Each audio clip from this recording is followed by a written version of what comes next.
Thank you, Joy. This is for Lenny. I'm going to color outside the lines a little bit, cheat a little bit, take advantage of my position of power up here, and I'm going to do, a time for the ages. And I'm glad that there are a few little ones here. Now I'm no Chrissy Bushacre, but I'm going to do my best. Once upon a time, there was a young fox named Finn, who was known throughout the forest for his cleverness and cunning. Finn was proud of his reputation and spent his days scheming and plotting, always looking for ways to outsmart his prey and rivals. One day, a wise old owl named Ophelia came to visit Finn and asked him why he was always so focused on outsmarting others. "I want to be the best," Finn replied. "I want to be the cleverest and the most successful." Ophelia nodded wisely and said, "But at what cost?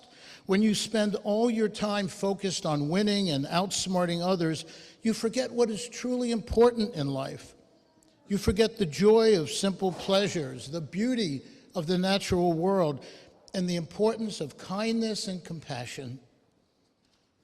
Finn was taken aback by this, realizing that he had been so focused on becoming something that he had forgotten the essence of who he was.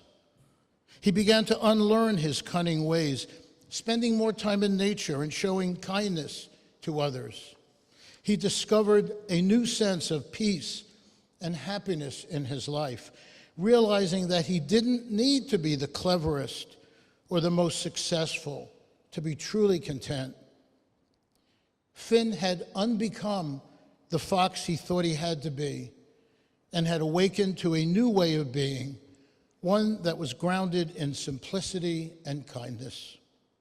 Thank you for listening to my story.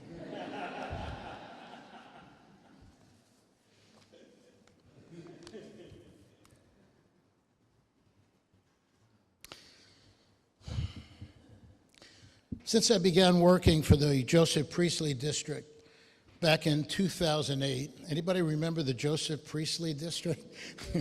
Oh, quite a few of you.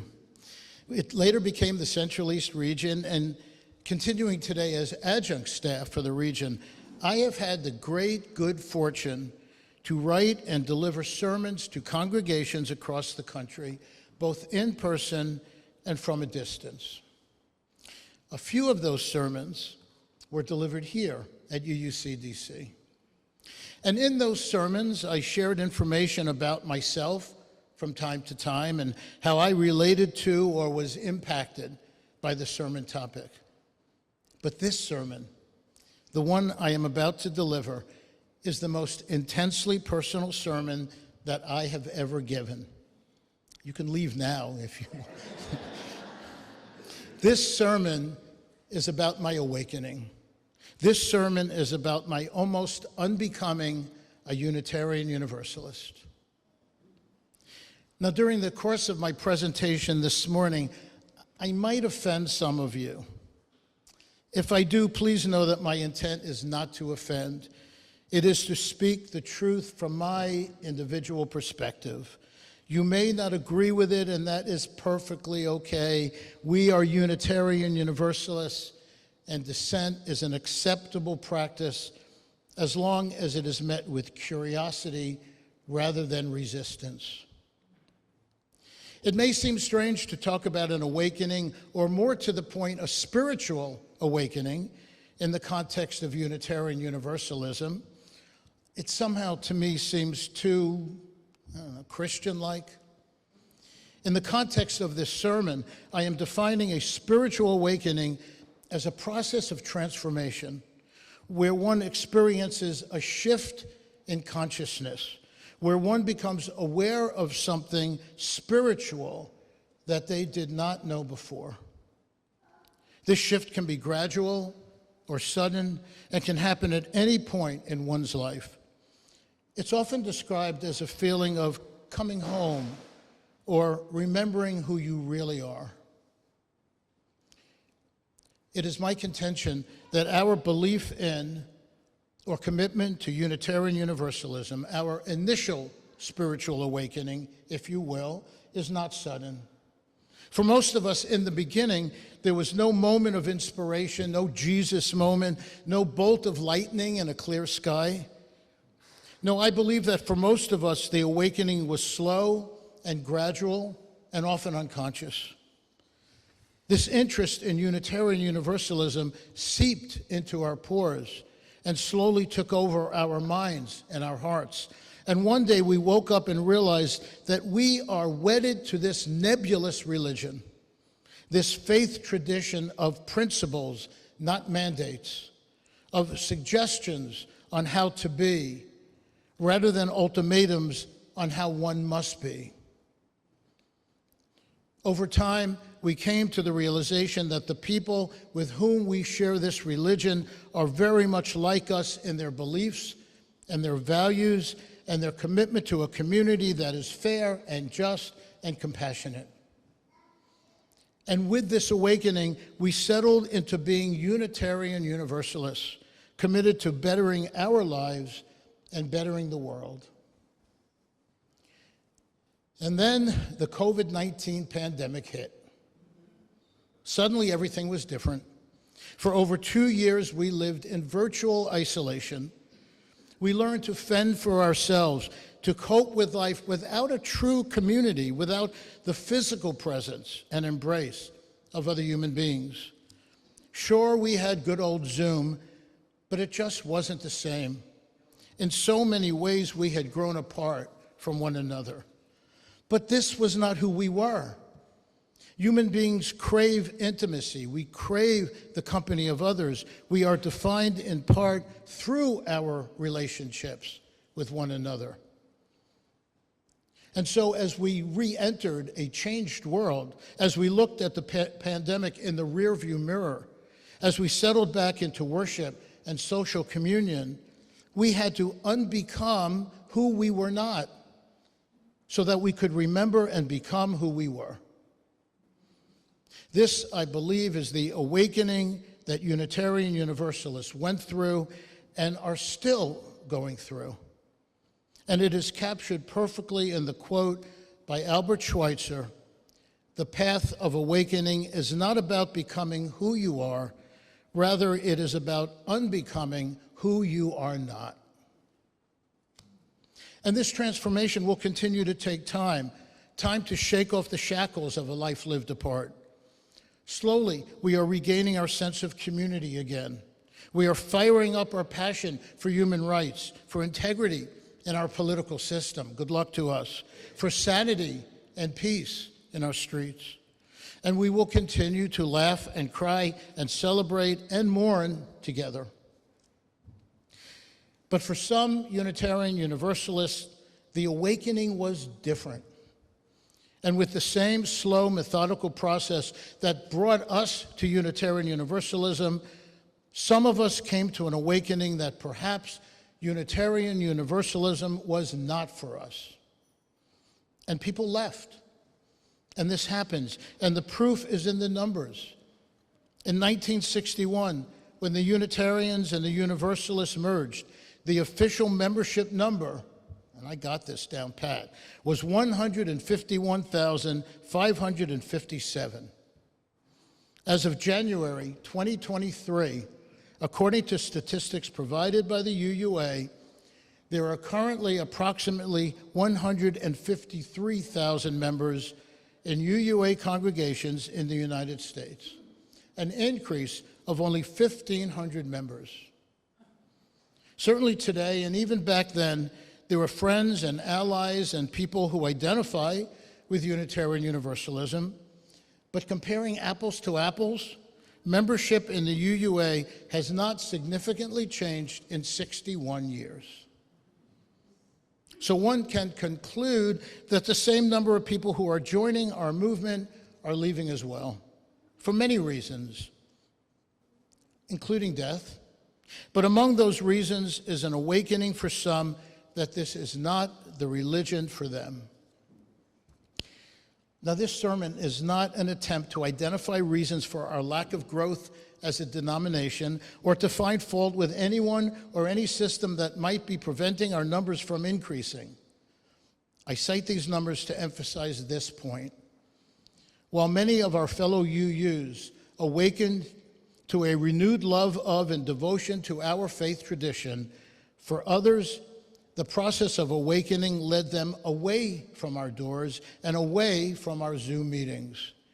The awakening was the unbecoming of being a Unitarian Universalist. And folks, I, for a time, was one of those people. So here's my story. When I returned to in-person congregational life and resumed my role as a church elder, as a member of the Board of Trustees, and as someone deeply involved in church activities, I realized that I had changed. I had become cynical, critical of Unitarian Universalism, critical of the national organization and its controversial practices, and even critical of this beloved congregation. I had participated in the search for our first interim minister and found the process exhausting and demoralizing. I was frankly bored with the sameness of our order of service, the lifeless and almost obligatory singing of our Spiritual of Life hymn, the anonymous and solitary nature of our joys and sorrows ritual. I was tired and disillusioned, no longer motivated to involve myself in the workings of the congregation or even to attend worship services. Last September, I walked out of our in-gathering service 10 minutes after it began. Our new interim minister at the time, a wonderful and distinguished man, had begun his ministry, and I had not the slightest interest in getting to know him better.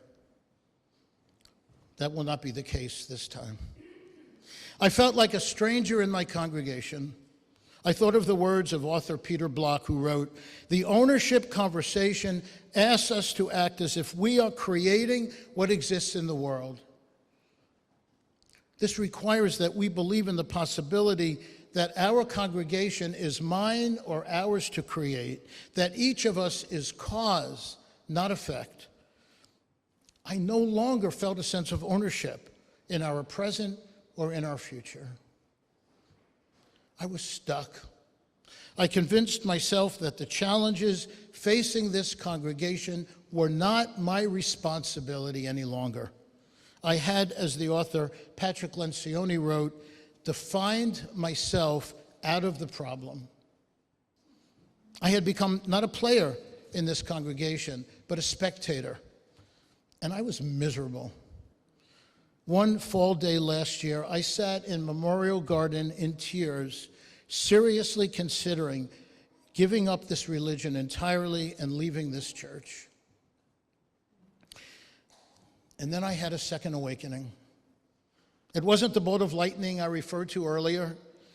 No, it crept up on me, slowly but doggedly, and I came to the realization that this, the doubt, the cynicism, the lack of commitment, wasn't who I am, that I needed to unbecome who I was not in order to remember who I was.